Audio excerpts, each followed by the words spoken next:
حضرت ابراہیم علیہ السلام اللہ تعالیٰ کے نبی اور برگزیدہ بندے تھے۔ حضرت ابراہیم علیہ السلام کی عمر 86 سال ہو گئی تھی، لیکن ابھی تک وہ بے اولاد تھے۔ انہوں نے اللہ تعالیٰ سے دعا کی کہ اے اللہ مجھے نیک اور صالح اولاد عطا فرما۔ اللہ نے ان کی دعا قبول فرمائی اور انہیں ان کی دوسری بیوی حضرت حاجرہ رضی اللہ تعالیٰ عنہا سے بیٹے کی خوشخبری سنائی۔ یوں حضرت حاجرہ کے بطن سے حضرت اسماعیل پیدا ہوئے۔ یہ بات ان کی پہلی بیوی حضرت سارہ کو برداشت نہ ہوئی۔ انہوں نے حضرت ابراہیم سے کہا کہ ان دونوں ماں بیٹوں کو یہاں سے دور کر دیں، یہ مجھے نظر نہ آئیں۔ یہ بات حضرت ابراہیم علیہ السلام کو بہت ناگوار گزری، لیکن جب اللہ تعالیٰ کا حکم آیا کہ اللہ تعالیٰ نے حکم دیا کہ آپ حضرت حاجرہ اور حضرت اسماعیل کو عرب کے ریگستان میں چھوڑ آئیں تو آپ اللہ تعالیٰ کے حکم سے حضرت حاجرہ اور حضرت اسماعیل کو عرب کے ریگستان میں چھوڑنے چلے گئے۔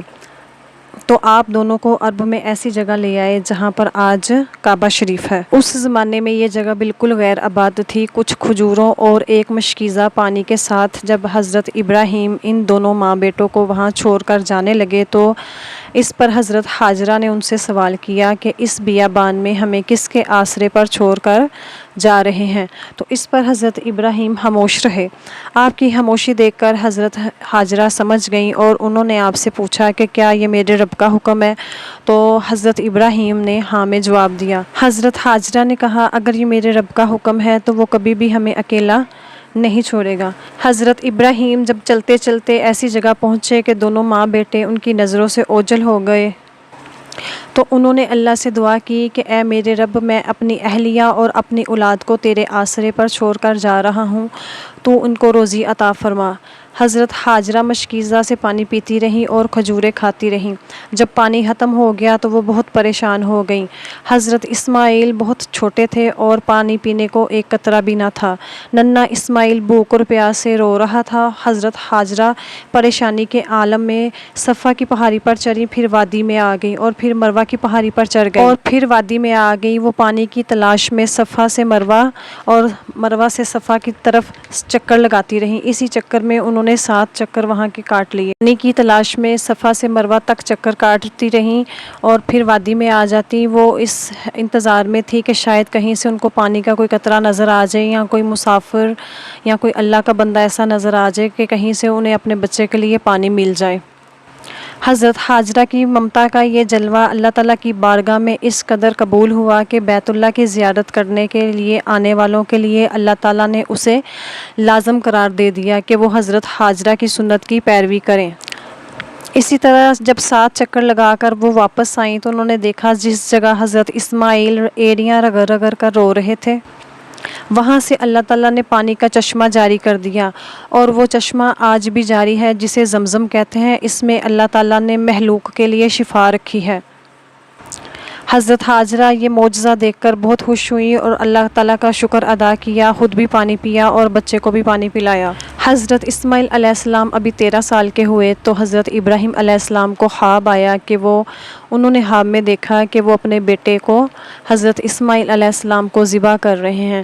انہیں مسلسل 3 دن یہ خواب آتا رہا۔ نبیوں کو ایسے کبھی خواب نہیں آتا، نبیوں کو ہمیشہ سچے خواب آتے ہیں۔ حضرت ابراہیم علیہ السلام وہ یہ سمجھ گئے کہ اللہ تعالیٰ ان سے کیا چاہتا ہے۔ حضرت ابراہیم علیہ السلام اپنے بیٹے کے پاس آئے اور اپنے بیٹے سے اپنے خواب کے بارے میں بیان کیا، اور حضرت اسماعیل کو کہا کہ میرے بیٹے، مجھے اللہ تعالیٰ کی طرف سے یہ خواب آیا ہے، تو اس پر آپ کیا کہتے ہو؟ اس پہ حضرت اسماعیل علیہ السلام نے جواب دیا کہ ابا جان، آپ کو جو آپ کے رب نے کرنے کا حکم دیا ہے آپ وہ کریں، آپ مجھے انشاءاللہ صبر کرنے والوں میں سے پائیں گے۔ آپ اللہ کے نبی اور برگزیدہ بندے ہیں، اللہ تعالیٰ کبھی بھی آپ کے ساتھ کوئی برا نہیں کرے گا۔ آپ کے رب نے جو آپ کو حکم دیا ہے آپ اس پہ عمل کریں۔ اس وقت حضرت ابراہیم علیہ السلام کی عمر کوئی تقریباً 95 سال تھی، اور اکلوتا بیٹا جو کہ عمر کے اس حصے میں جا کے ان کو ملا اور اس کی بھی قربانی کا حکم آ گیا، لیکن میرے اللہ کے نبی ذرا بھی نہیں ڈگمگائے اور انہوں نے فوراً اس پہ عمل کرنے کی ٹھان لی۔